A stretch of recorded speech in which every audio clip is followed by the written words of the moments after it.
to go to the Eric McKinley Mortgage Pro Hotline and welcome in our good friend Jason Caldwell from Auburn Undercover. Jason, how you doing today? I'm good, guys. How about y'all? Doing really well. We'll talk about some recruiting news, but let's talk about this Auburn-Georgia matchup. Auburn, the #1 team in the country, undefeated in the SEC so far, 4-0, heading over to Athens. What do you think about this matchup? Yeah, I mean, Georgia's been really good at home, and that's the thing that you start with. And, it's a longer team. It's a pretty talented Georgia basketball team, a couple of young guys. Silas Demery's the guy that's played a lot, and then you look at they got a big guy that may be a lottery pick that was this year. So you start talking about, this is another. Hey, in this league, you just have to know every time out it's going to be tough. And so for Auburn, you have to play well. Obviously, without Janai Broome again, be important for Dylan Caldwell and Chaney Johnson to stay out of foul trouble. That was a big part of the game against Mississippi State. They were able to avoid foul trouble. Georgia, not a team that's going to punch it inside a bunch, but they do like to drive to the basket. So can you avoid those things while still playing good defense? To me, that's one of the ultimate keys for this team. Yeah, you mentioned Janai Broome. No timetable on his return, but he looked in a booth the other night. He looked like he was moving around pretty good. Yeah, I think that the positive is that, you're not on crutches, you're not on a scooter. One of those things I actually saw Janai this morning. I was over at the football building, and he had come over there to do some treatment and rehab over there.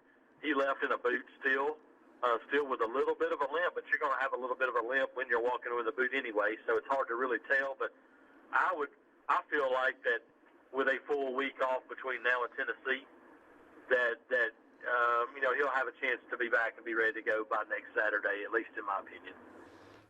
All right. The recruiting is a 24, 365 kind of industry. Anything going on in recruiting right now for the Auburn football team?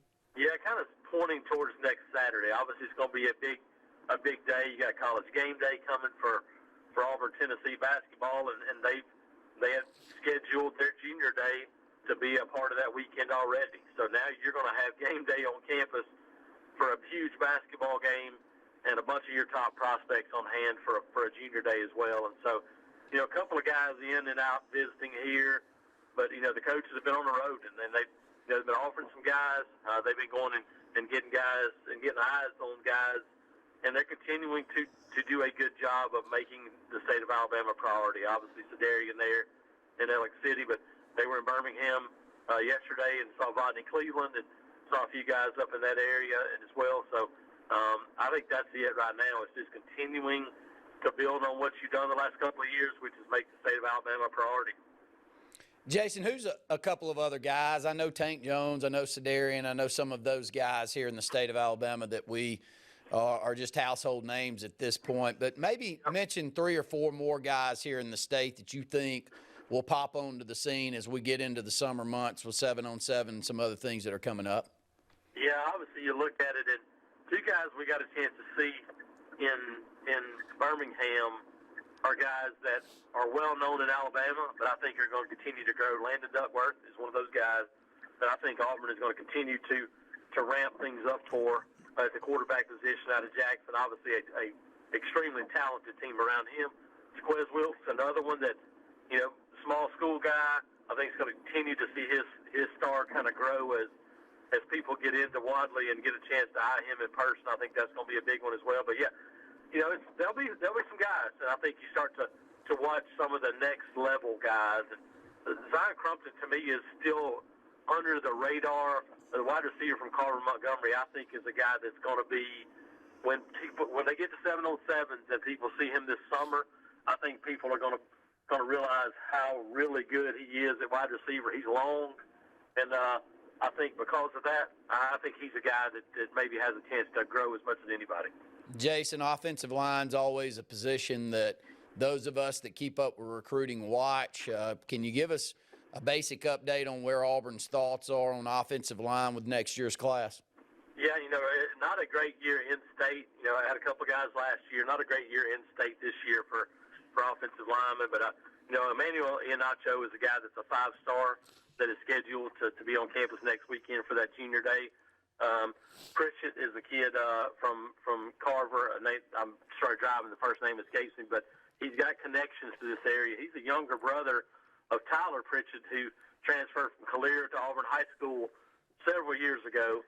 And so this is a guy that has lived in Auburn, and during his younger years in Columbus now.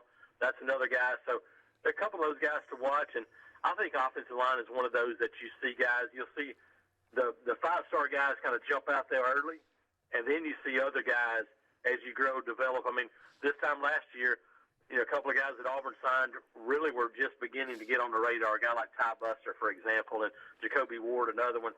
They were just kind of starting to get out there, then obviously became household names. I think that's the way it'll happen this year with the offensive line again.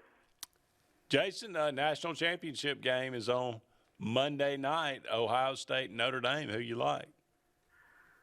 I like Notre Dame, and it's hard to imagine that people from the South and the SEC will be cheering for Notre Dame. Riley Leonard will do that.